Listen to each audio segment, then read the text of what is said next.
Welcome to the Ash Cloud. I'm Ash Sweeting. Our food systems are orders of magnitude more complex than other sectors of our economy. So how can tools such as artificial intelligence help farmers across the world make better decisions to improve the sustainability and productivity of our food systems? Today we are joined by Aidan Connolly, an animal agtech entrepreneur, investor, and author of The Future of Agriculture, who has spent his career working on agricultural innovation. Aidan, thank you very much for joining me today. Thank you. Yeah, my pleasure. Technology and agriculture and the innovation in this space. What are you seeing as the most exciting innovations with the work that you're currently doing? I think the world of innovation, by its nature, is changing every moment. I would say that artificial intelligence is pretty obviously the most exciting area for us. I've always seen it as being the glue that pulls together the different disparate parts of the digital chain. You know, what do you do when you get sensors or from robotics or from even from a blockchain? How do you make decisions? How does that change the role of a nutritionist or agronomist or a veterinarian? I feel that artificial intelligence was always the thing we talked about, but clearly it's bringing more and more to the table, and how that might disrupt agriculture, particularly livestock agriculture that I focus a lot on, is really, to my mind, is very, very, very interesting. And that is the feature of most of the conferences I've been to recently. I was at one in China this last weekend that was attended by 3 million people online. So kind of on the larger side, 3,000 people in person. And they had an internet influencer, um, Yin Bong, who is followed by 50 million people on as a social media person himself, and really, really interested in agriculture, really interested in the future of food production. But again, artificial intelligence seemed to come up in presentations by himself, the FAO, and indeed my own presentations at the event. So artificial intelligence is something that gets talked about a lot, but not is, I think there's lots to it too, that not everyone necessarily understands the details of what it actually is and how it works. So could we just take a little step back and, dig into a bit of firstly, what is artificial intelligence? How does it work? And then where are the opportunities for that to change or revolutionize the way that we manage our farms and agricultural systems? Actually, very perceptive questions. As you know, an awful lot of people who you see at these events standing up on stage and they use the phrase AI have absolutely no idea what they're talking about. Some of us are hopefully humble enough to think we know something, but realize we actually don't know that much either. But I did like Seth Godin's phrase, which was that artificial intelligence is neither artificial nor intelligent. And his purpose in pointing that out was to say, behind almost every AI system on the planet today, there are people fixing things. So whether it's through annotation, whether that's through just watching to make sure you don't get algorithmic drift, or you get biases being introduced, or the databases which we're using to inform our insights are actually balanced. All of these things can happen. And even if you've worked with artificial intelligence in its original forms, I'd say 10, 20 years ago, but let's just say even to be more shocking and more controversial, 3 years ago, 5 years ago, it's probably moved on tremendously since then. I did head up a company, Caintus, which was using AI to identify the behavior of cows, particularly looking at sitting, lying, eating, drinking, and then obviously separately looked at the consumption of feed indirectly by seeing the feed disappearance from the bunk. And I get a real sense of just how expensive some of this is, of how consuming it is from a resources perspective, and how complicated it is. And whenever somebody says to me, I can use I'm working on an AI system and I spent a few $100,000 or spent a few $1 million, I've often been known to say, that's very nice. You bought you bought a ticket to the AI club, but you haven't yet purchased a beer at the bar, because those unfortunately are just table stakes in what is not inexpensive technology. But anyway, sorry if that's a little rambling. I'm just trying to say, to start off by saying, I think you're absolutely right. We talk a lot about it. We're not always as clear as to what it is and how it's going to help us. And that's going to be for me a lot of the big leaps that we're going to make now in the next couple of years.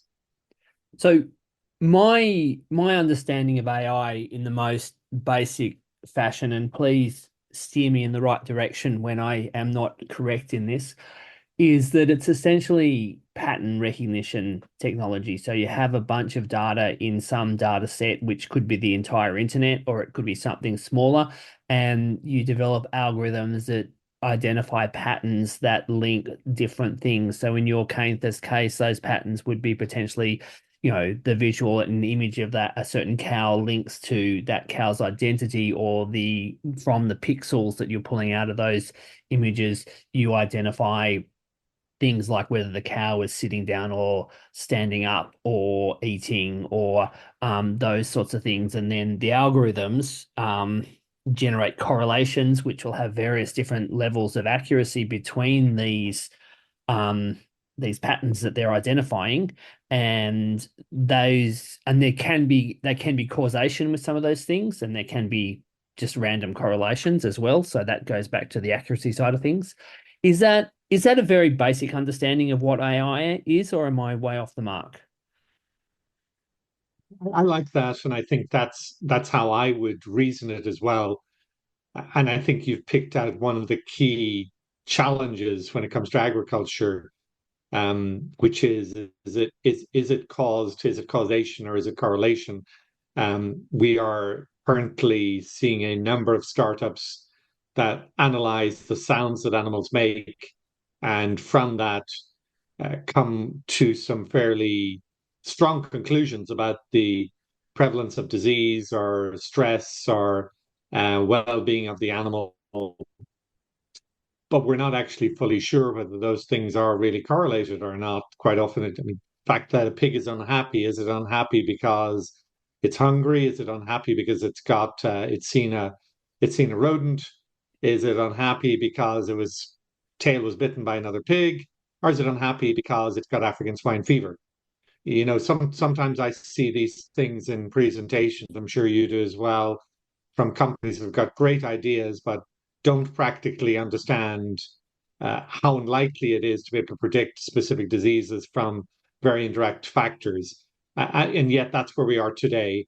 And the power of AI may be to get us closer, but those patterns may or may not signify what we're hoping that they signify, which is the ability to detect some of these bigger problems. So I think what you're kind of opening up in terms of the conversation is that connection between the AI and the algorithms and what those are telling us, because at the end of the day, a computer or a multiple computers can analyze amounts and volumes of data that are just orders and orders of magnitude greater and larger and more complex than what an individual human can look at. But then you need to link that into human decision making, because at the end of the day, a human is going to treat the pig or give it some extra food or put the band-aid on the tail per se, or do something about the African swine fever. And then you also need to link that into other research and information systems that will um, I guess, ground truth or ascertain what is actually happened. Do you need to have a PCR test, say, or another viral test that will actually diagnose the African swine fever, or some other sensor in the trough, or whatever those other bits and pieces of information and technology? So you're kind of linking this power of AI, but back into humans, and how that will help humans make better decisions. The two pieces I would pick out in what you've just said. Firstly, for those that have not worked in AI, there is a presumption that more data is good, and that we simply cram more data into the funnel, we're going to get better sausages at the other end, which is definitely not true. The quality of data that goes in, the ability to curate the data, carefully removing extraneous data that can lead to the wrong conclusions, and equally make sure that the data is not simply creating a insights on a specific situation in a specific farm in a specific conditions that are so specific that you don't get any real value out of it. The second problem we have is particularly agriculture. I've often used the phrase that we have a lot of unknown unknowns, to obviously play off the phrase of known knowns and known unknowns. Well, we definitely have unknown unknowns, and the more we're learning, the more we realize how little we know. This table's full of soil that contain 8 billion microorganisms, which not only are 8 million microorganisms, but can influence the cereals, the crops that are grown in those fields, the bacteria on the skin of a pig or a chicken or a cow are in their environment that can influence how they react to nutrition. So I'm particularly thinking of this because I've started working with a veterinarian who's got a great idea for looking at replicating the diseases that he sees in the field, and where he will sometimes do postmortems on animals to see how those have changed. And as I've gone through it with him to try to think through how we'd replicate this using AI, he basically in his head reviews 400 possible scenarios. And it's multifactorial, it's extremely complex. And he's effectively using, I hesitate to use the phrase gut feel, but he's using his gut and his 30 years, 40 years of experience to make a diagnosis as to what's being seen. Trying to get a system, an AI system, to replicate that is nothing like as easy as I thought it would be. And I think that it's critical we do this, because a lot of what we've relied upon is something that I learned in college 30 years ago when I was sitting in lecture hall and I heard my professor say this, and maybe I was asleep, or maybe I was distracted, or maybe I didn't read the right chapter. So that learned book learning is there, or the learning that we gain from watching other people, or the knowledge we get being handed down from father to son or mother to child. That sort of learning is all exists in agriculture.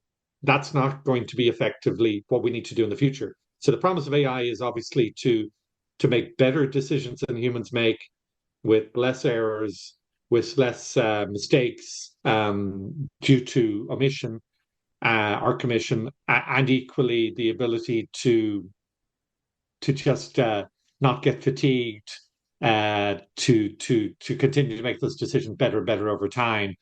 That's the real power of what we have it or can have in our hands in a very uncertain business. But equally, I just want to repeat the same things. It is just not going to be easy to do. It's just we have this imagination. We're dealing with a pharmaceutical factory or car factory. We are dealing with agriculture. It's got lots and lots of things that just are out of our control. Going back to what you said, I completely agree with you on the complexity of that. And going back to what you said on the microbiome, be that on the soil, in the soil, or in on the skins of or the guts of animals. One, there are those billions of microbes there.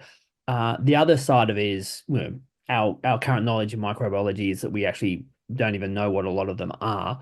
But also they're dynamic, they're constantly changing. What's there 1 minute is different to what's there the next minute, and we're never going to be able to censor and monitor all of them, because that's just the sensors and the ability to do that is not possible. So it then comes down to what are the key bits of data that we need to put into those algorithms, and what are the key outcomes that we need from that data, um, that are going to change decision making or improve decision making. So how do you think through that nexus and those challenges? If you look at outcomes, unfortunately, I'm trying to remember something I read earlier today saying that humans are increasingly making decisions faster and faster with less information, maybe the overload of our society. We want to be able to say Clostridia is bad, E. coli is bad, Lactobacillus is good, Pediococcus is good, Bifidobacteria are good. And you start to understand after a period of time that's just not quite that simple. So we are being confronted by things that are not what we learned, not what we want to believe, and don't allow for the simplicity of saying, let's kill the bad things and let's favor the good things, and suddenly we'll all be happy. As that evolves, I think again AI can play a role in our understandings of what we should feed, when we should feed it, the kind of the right time, right place, right nutrient approach that we've taken in crops. We're doing that, need to do that increasingly in livestock. The complexity of how one nutrient like a fiber can influence on the absorption of something else like a protein. That's another part, particularly in ruminant animals, in dairy cows and beef cattle, goats and sheep. There's even more complexity because of the way the stomachs, these various stomachs work. Um, but at the end, I still like looking at outcomes such as, well, the basics: more milk, more meat, more eggs. Not everybody loves that idea, but that makes food more affordable, and it's usually a sign that the animal's healthy. Obviously, greater understanding of health will be critical. The influence on the quality of the produce. So that could be something as simple as the shelf life of our eggs or milk and our meat. And eventually we're starting to get into also understanding precision nutrition from a human perspective, a scary thought. I'm joking, of course, but the realization that many of the choices we make as humans from a nutrition perspective are not well informed, and if we start to inform those, we may be consuming animal products which have been designed more appropriately for our health and for the outcomes we want as humans. There are lots of very interesting things that you said just then. So I'm not quite sure exactly where to go next, but um, where I will go is that the nutritional side of our food systems, because at the end of the day, we produce food so that we can feed ourselves and have and be healthy. And there's growing evidence that the more simplistic models or dietary requirements based on energy, protein, fat, salt, etc., are somewhat simplistic, and there's many more molecules within our foods that impact our metabolism. And secondly, that the way that food is grown will impact the nutrient density of food. And the the information that I'm sourcing here is from the Bionutrient Food Association, where they looked essentially that the highest correlation was that the more biodiverse and complex the ground in terms of cover crops, etc., that crops were grown in had a positive correlation with increased nutrient density, and a more biodiverse diet for livestock, for cattle, increase the nutrient density of the meat and the milk. So, in terms of linking I see AI as a very valuable tool in terms of, linking those patterns to try and understand how that works and then feeding that into human nutrition. I'd just be interested in your thoughts on that. Well, sometimes I think more deeply about whether we get ourselves to a situation where the nutrition we are allowed to consume becomes mandated by choice outside of my head or your head or wallets. And does that happen through doctors? Does that happen through insurance? Does that happen through governments? What's absolutely clear to me is that again, we have lived in this paradise of probably misinformed information, saying eat less fat, consume more something else, which tends to be sugar.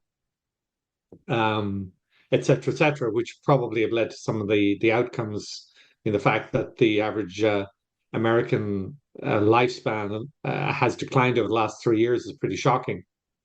And I see some of the same trends are currently happening in other countries. To what degree will that return us to some form of food that's better for us? I don't know. I mean, there's arguments that people make for organic. Some days I believe some of that, and some days I find it more challenging to believe it. Certainly, the further processed foods are under tremendous attack. Um, People are arguing that is our problem with consumption of meat that we eat too much of it, or is it that we're eating too much processed meat? So there's lots of interesting parts like this. But again, when I deal with the chicken's life is not very long. Its consumption of nutrients is so well controlled and so uniform that I know to some degree the outcomes. And I could argue the same thing about pigs and maybe dairy and fish and other livestock species. In humans, the mistakes we make nutritionally are for argument's sake, the decision to take up smoking or drinking excessively can take 30 or 40 years for the damage to be seen. So it's going to always be extremely difficult for a human to make choices for themselves when the consequences of bad decisions take so long. And again, not to replay the same refrain, but I think that's where artificial intelligence and better data and better collection of information will allow us to make, I think, better decisions, certainly from a human perspective, um, than we are currently doing. So how do we, yeah, this is obviously how long's a piece of string question, but we've got multiple factors going on. We've obviously got our own health. We've got the productivity and the livelihoods of the farmers and ranchers who are growing and producing the food. We've got the social and cultural environments that they live in and the traditions that those people have. And then we've got the environment and the health of the climate as another big factor. So, and then we've got people running around, making decisions, as you said, on more and more quickly on less and less information. So, you know, from there's a lot of complexity in there. So where do we, how do we break that down and where do we start and how do we start to build that into areas where we can have impact and then use technologies like AI to get those gains, to get the confidence for people to use it more frequently and grow the whole pie. Um, yeah, how do you hold on to the tail of the tiger? Um, I probably, well, I know I'm a very optimistic person, and I believe that these trends that we see tend to lead to good outcomes. I know that a lot of people are uncomfortable with the increasing size of our farms, the fact that we have typically more animals on sites, that we are seeing less and less of the small farms. But I happen to believe those smaller farms have got a bigger environmental problem. The carbon footprint certainly of cows in farms where you've one or two cows in a relatively unproductive settings is infinitely higher per cow than a very productive cow on a large farm.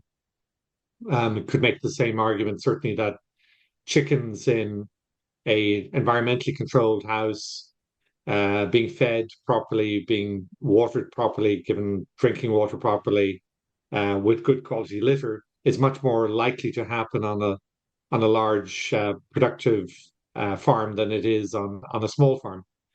It also, I think, is true that the welfare of those animals can be better. Now, we have seen things happen, which may be the unintended consequences of industrialization of food production, which I don't think have been good. And you've pointed out, the soil thing. Let's say we choose to grow plants in soils, and we, in our wisdom, decided that they required nitrogen, phosphorus, and potassium, NPK fertilizer. We never thought about selenium and boron, and we never thought about uh, copper and manganese and zinc and all the micro elements. And we certainly never thought about the soil health. We certainly never thought about the aeration of that soil. And these are all really interesting ideas that I think are coming to the fore and can be married together with productive agriculture. Because when you show it to somebody who wants to produce more with their land, they go, well, actually, I'm starting to see as to how this fits together with what I need to do. So I feel that the desire for more affordable food to more people in the world, to more nutritious food, requires us to do a better job of treating our plants well, treating our animals well, treating our planet well. So I'm, as you can gather, optimistic that that push will be favorable. And in order to get there, we need to be more precise. And the only way to be more precise in, well, how much water does a plant need? How much protein does an animal need to consume before it starts to belch or uh, emit some of that in the form of ammonia or methane? All of those, I think farmers are on the same side as environmentalists and the same side as those who want to get food into the mouths of hungry people. Um, but so that precision, I think, again, will come from better use of information, and I think it's being embraced. It's just a it's just a question of how we can help it happen faster and keep in mind to not allow the unintended consequences of sometimes free market decisions which were taken in the right for the right reasons but lead to the wrong outcomes.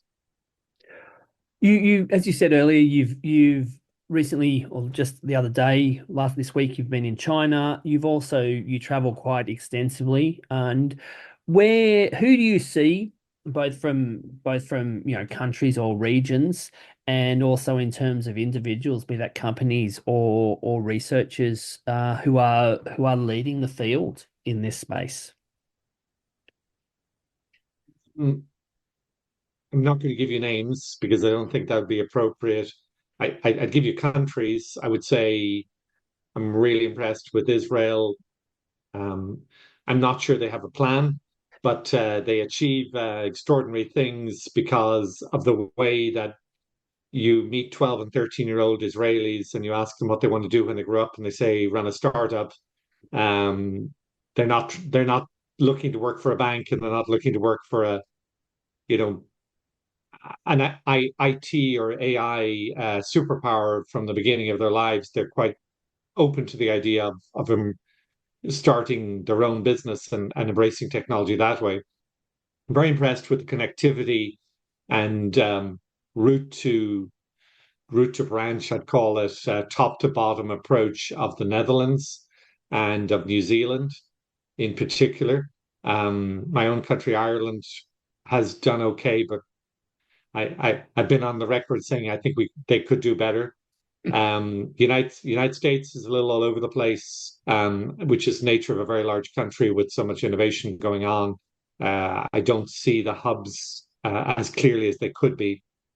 And that's perhaps an opportunity for certainly. I know St. Louis, and I know in Raleigh, North Carolina, and I know that we've seen some in attempts in Silicon Valley, but Minneapolis. But I think there's more to come. It doesn't necessarily have to be one location in the United States. I'm sure it's going to be multiple. And but again, it's a nature of a very entrepreneurial, capitalist society that we've got lots of polls. Um, I have been disappointed a little bit in the AI, so-called AI superpowers, that they are not investing in agriculture as much as they could. Microsoft is probably the leader in terms of their commitment. But I'm sure ag tech, crop tech, livestock tech, uh, by the fact we have not seen as much happening as you would in fintech or as you would in, I don't know, many of the other industries, probably seems less attractive to them. But that said, and I know, Ash, you've covered this on your podcast in the past, the scale of the opportunity is enormous. The gap between where we are and where we need to go to, it cannot be bridged without embracing new technology. We just can't get there. And the gains that could be achieved are therefore much greater than you could get perhaps in other more controlled industries. So I'm hoping that that will become attractive. Um, from a accelerator perspective, I've worked with Thrive in California. They do a great job. They've reviewed, as we know, over the years, and helped hundreds, if not thousands, of startups in the US and Canada and Australia to make some breakthroughs. And there are other examples, but I would generally say those are my comments without picking out individuals and saying this person's doing a phenomenal job. You don't find too many ag tech experts when it comes down to it. And I know when you get invited to conferences and I get invited to conferences, and you're thinking it's an honor and also great for the ego to be on stage. But aren't there more young people? Aren't there more people coming in? Not as many as you would imagine. And I think that we've got to look forward to hopefully fostering more of that as we move forward. I think it's a interesting the reflection between fintech or just tech or and agriculture is I think there's a very it's easy to jump to the perspective that there's just bigger returns in other industries. So the potential profits are greater. So that's where that's why they get the investment. But the other thing, and this goes back to what we were discussing about the microbiome and all those other things, is that our food production systems are much, much more complicated and complex and so it's a bigger challenge to actually do things in them than the financial industry. It's not that the financial industry isn't complex, it's just that when you add the fact that most things are going on outside, you've got animals, you've got plants, which have got their own way of doing things, and then the very diverse array of people across multiple countries, multiple regions, etc. There's orders of magnitude more complexity in the agricultural systems or the food systems than many of the other industries that we have. So, how much do you think that that's a contributing factor that is one of the reasons why investment goes more to those other industries, or is it just basically the ease of returns? All of those are true. So hard to argue with any of them. So firstly, let's start with the basics. If we're talking about the United States, which is where much investment comes from when it comes to innovation, even globally, startups quite often end up in the United States looking for money because that's where the money is, and there is a culture and a history of people investing in this area. So from that perspective, how many Americans are farmers? What percentage of the population? How many have encountered farming? How many actually understand where their food comes from and how it's produced? And would have half an idea as to how to create a startup with an answer to a problem that a farmer has. And I don't need to say it's a very small number. We talk about 2 million people being involved in agriculture, but I'm not even sure when it comes down to it, fundamentally, that's a real number. I'm sure it's a fraction of that, maybe even 200,000 really top level, I call it professionals involved in the production of food. So, how do you find a startup which typically is in a city to understand a problem, which is typically in the countryside? That bridging that gap has been a challenge, and farming has become increasingly specialized and harder to understand, and so therefore, being able to again understand that this is not your grandfather's or great grandfather's great grandmother's farming system. We just will repeat the piece about the more we're learning scientifically about what we do, the more we're realizing how little we actually understood in the first place. So that's another level of complexity to it. And yeah, if I grew up in a city, I probably read the financial pages at some stage and certainly invested some of my own money and have some sense of what the financial industry is. And I've bought a car and driven a car and believe I know what a car is. And I've had to use probably at some stage of my life pharmaceuticals to make my health better. I have a sense of so these other industries feel more transparent. They feel as though I understand what I'm going to invest and what I'm going to get out of it. Whereas when you're trying to attract investors into agriculture who have not been involved in agriculture, there's a leap that has to be made. And how comfortable they are with doing that, of course, is the question.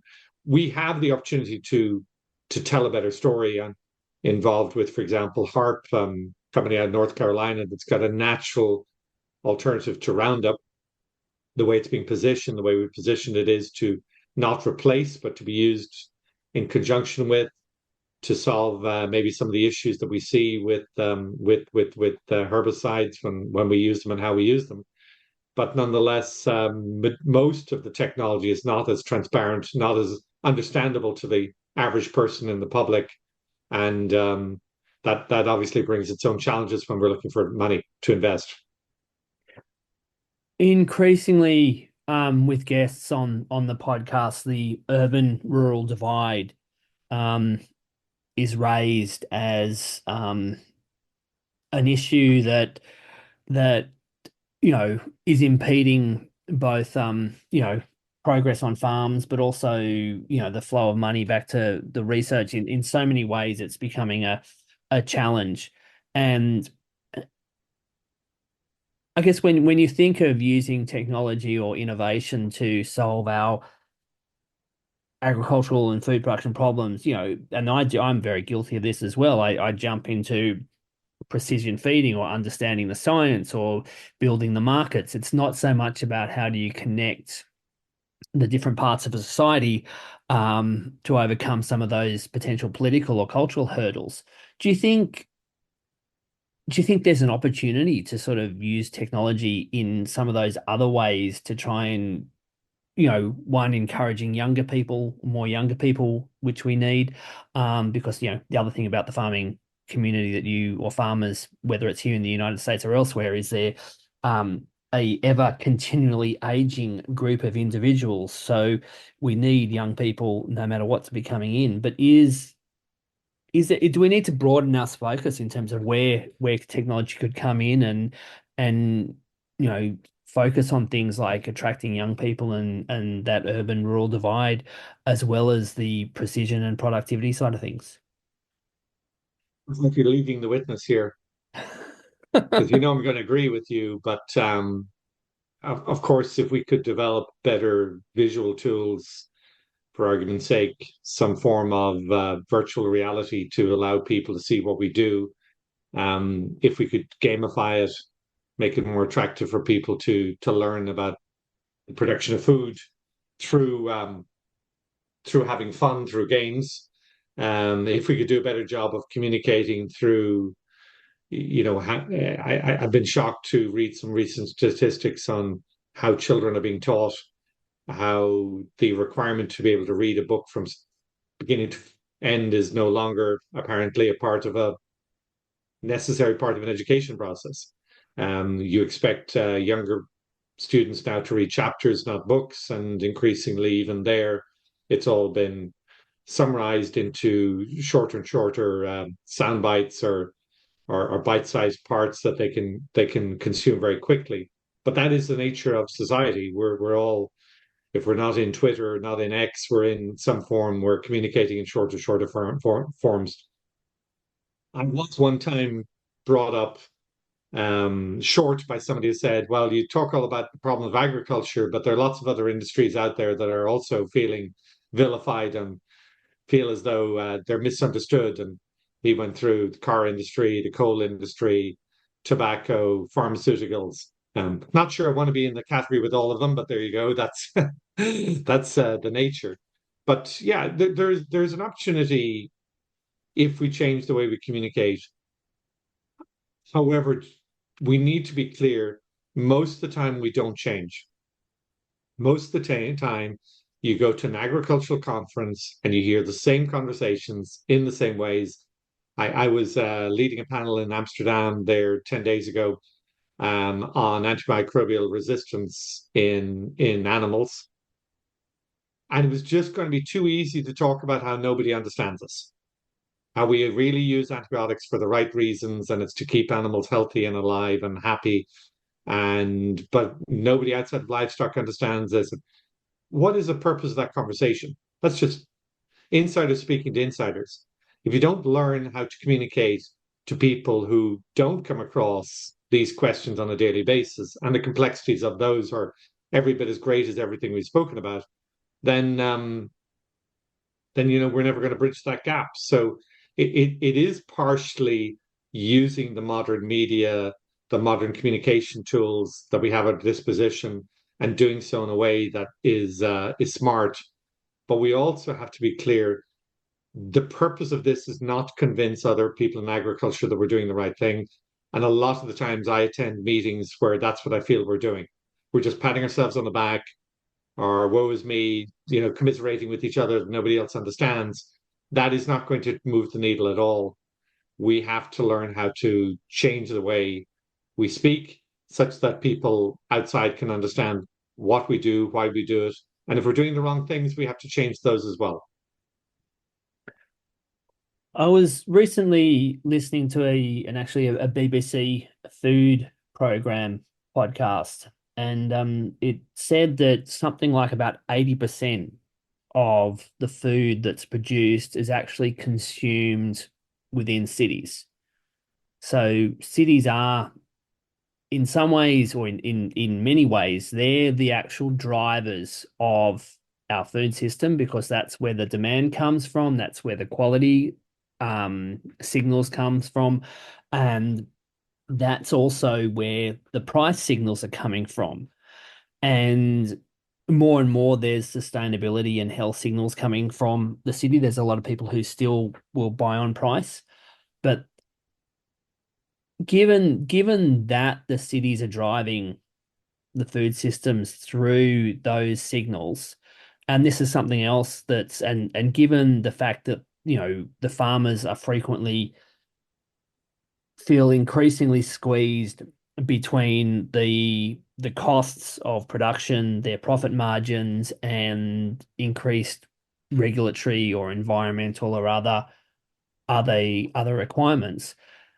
Do you think we just need to come to terms with the fact that our current system food is not highly valued enough, and it's too cheap when we should actually be you know paying realistic prices for our food and paying more for farmers, and then there would be more likely to get the food that everyone wants and everyone needs.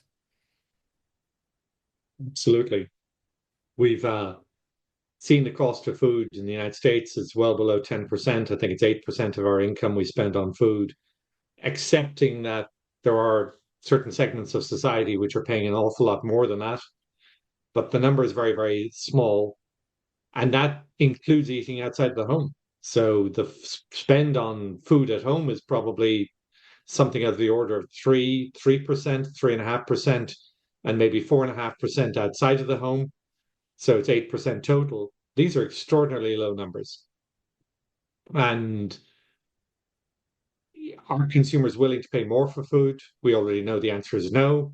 Not to get political on this, but one of the candidates has stood up and said she was going to put a cap on food prices because they're so expensive, which I just found astonishing. I don't mean that again, suggest one candidate is better than the other. Everybody makes their choices for other reasons, but it's a very populist image that food is very expensive and that something needs to be done about the price of food.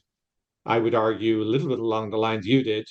We should be paying more for food and then allowing farmers to do the things we've asked them to do.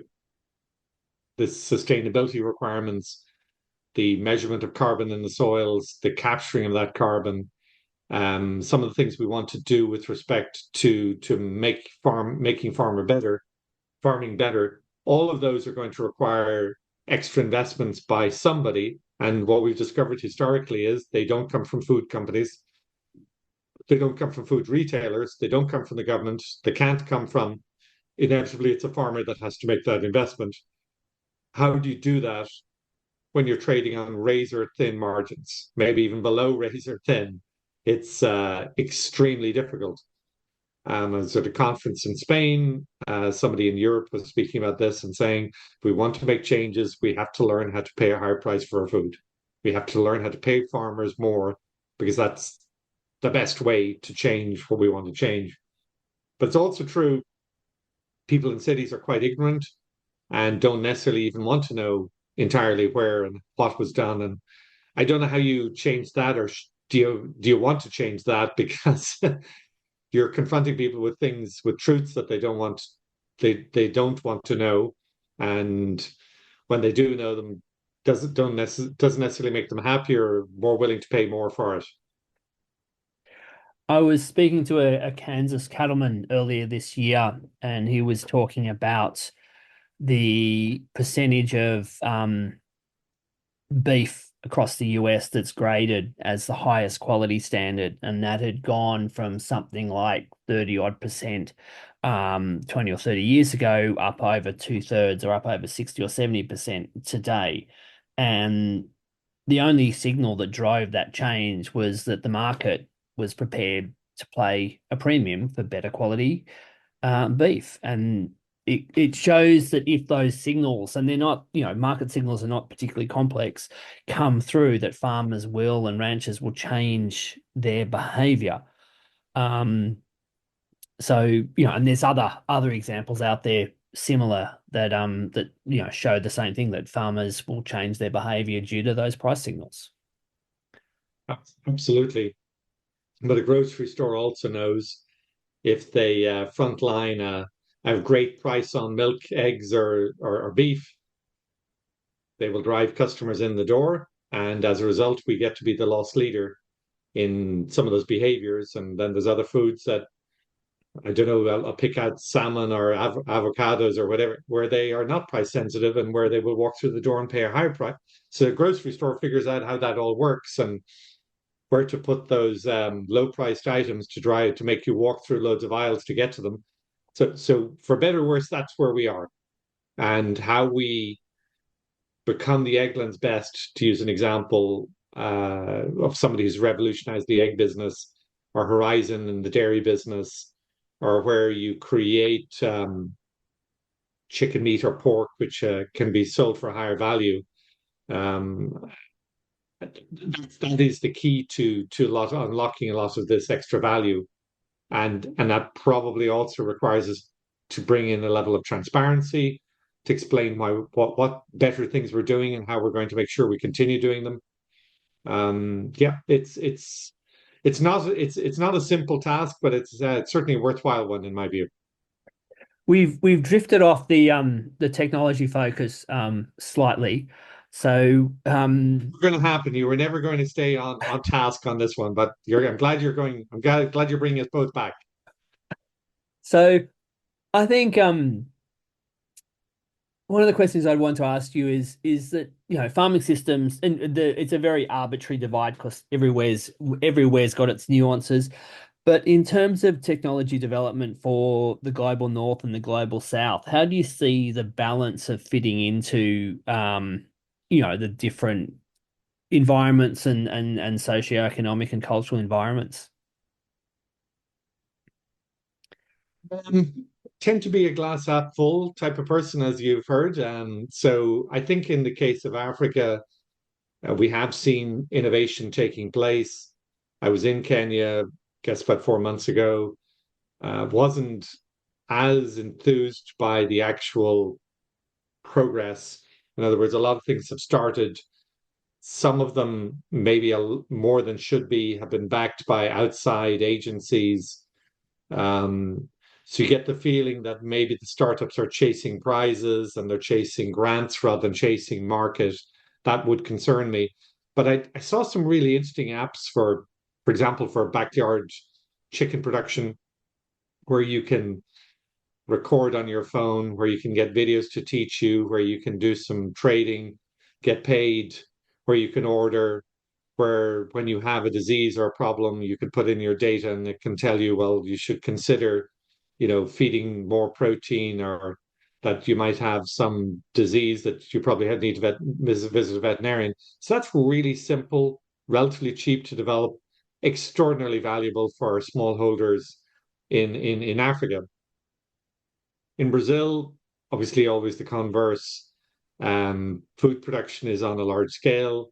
There are a tremendous number of ag tech startups in Brazil making really good progress on some of the bigger issues Brazil has about sustainability, traceability systems, making sure that if beef is JBS, for example, has been using a system to track every single cow that comes into their system and make sure it has not been in an area which is in a protected forested area because of the pressures they're getting externally.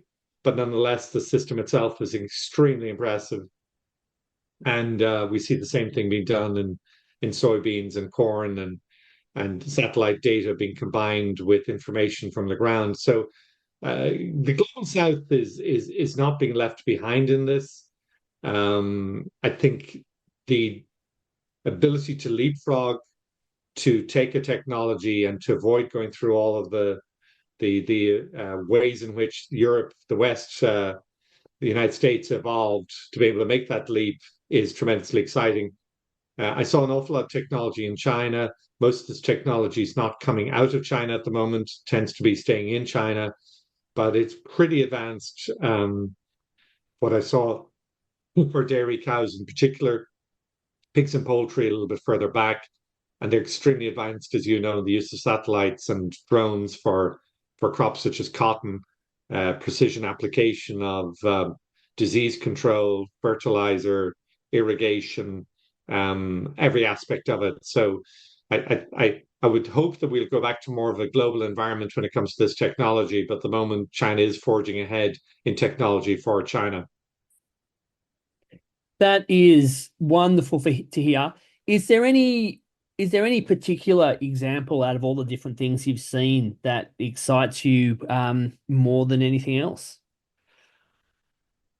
We've lived in this, would I say, imaginary world where everybody wants to work on a farm and they love the idea of getting up in the morning at 4:30 and cleaning the milking parlor and milking the first cows by 5:15 and then milking them again at lunchtime and then milking them again in the evening.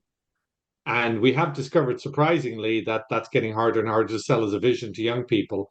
So robotics, the use of robotics is inevitably going to be the area I think that's going to grow the most in the next 5 years. Not robotically milking cows, robotically moving around animals, robotically picking things out of the field that is really backbreaking work, either weeds or in the case of strawberries, fruit, etc., etc. I think robotics and processing plants are a given. Nobody really loves the idea of working in a processing plant, particularly if it involves cutting up animals, cutting up meat. It's kind of a nasty, nasty thing to do. And mostly we've relied upon immigrants in almost every country in the world to do that work as a first step in the ladder to get into the country to earn the money to then pay for their kids to go to college and do something else. So robotics is where I see the most growth in the short term. Sensors, really interesting to know more about the environments, about how things are being done and more precision information. And back to AI, but how soon AI is for me is the 5 to 10 year plan. We obviously see it happening now, but I think we're going to see an awful lot more of it in 5 years' time. Aidan, it's been an absolute pleasure talking to you. And before we go, is there anything else that you'd like to add that we haven't already discussed? There is actually. I know. I see you at lots of conferences as well. So having heard some of my pontifications and thoughts, what does it trigger in you? I'm meant to be the one who's asking the questions here, mate. That's This is the end of it now. You're good. I get to throw one curveball back. I think it's all about people at the end of the day, because as people are the customers, people are the ones who actually have to make decisions. So how do you help people make decisions? How do you work with their cultural and social backgrounds and their values? And you know, and you can't go head to head with people, because as soon as you start telling the old kind of neo-colonial "I am right, you're wrong" has been proven not to work at all. So I think in terms of I guess I go to throughout my career, I've always found that the social and cultural political challenges have been more challenging or difficult than the technical and the financial ones. So how do you work with people to understand and empathize with them, understand what their fears are, what their risks are, to bring them along on those journeys, and then use the amazing technologies and tools we have to better understand the biology of the systems, so that you can tweak that in various different ways. One area that I am particularly interested in or fascinated by is the whole epigenetic space, which is so gene Mm. expression. Yeah, genetics is hard coded. So you're born with whatever DNA, and but then how those genes are expressed is not hard coded. So say a ewe can have singles, triplets, or twins. Um, and there's a whole bunch of communications within the animal or within the cells that instigate that. People can be born with one colored eyes, and then after X number of years, their eyes change to a different color. Their DNA hasn't changed, but their gene expression has. So understanding how the different parts of ecosystems interact and communicate, I think is really exciting because that gives us a way of tweaking things without actually having to change with the DNA. And where that's really exciting is especially with anything that's perennial. You plant an almond tree or a apple tree, or you have a cow, and that DNA is locked in the day you put that in the ground or the day the cow's grown. Whereas the weather and the climate and the environmental conditions change. So if we understand those epigenetics, then we can manage that gene expression to suit the climate at that particular time rather than being linked back to the decision that was made all those years ago when you start the process. Well, I really like that, Ash, and I think I worked initially in nutrigenomics, which is just basic gene expression. The epigenetics idea, or the idea that also could be looking back multiple generations for some of these impacts, is really, really important. I should, of course, have pointed out, I should have plugged my book. I forgot to plug my book. So I do Please have a do. book called The Future of Agriculture, a free download on agritechcapital.com.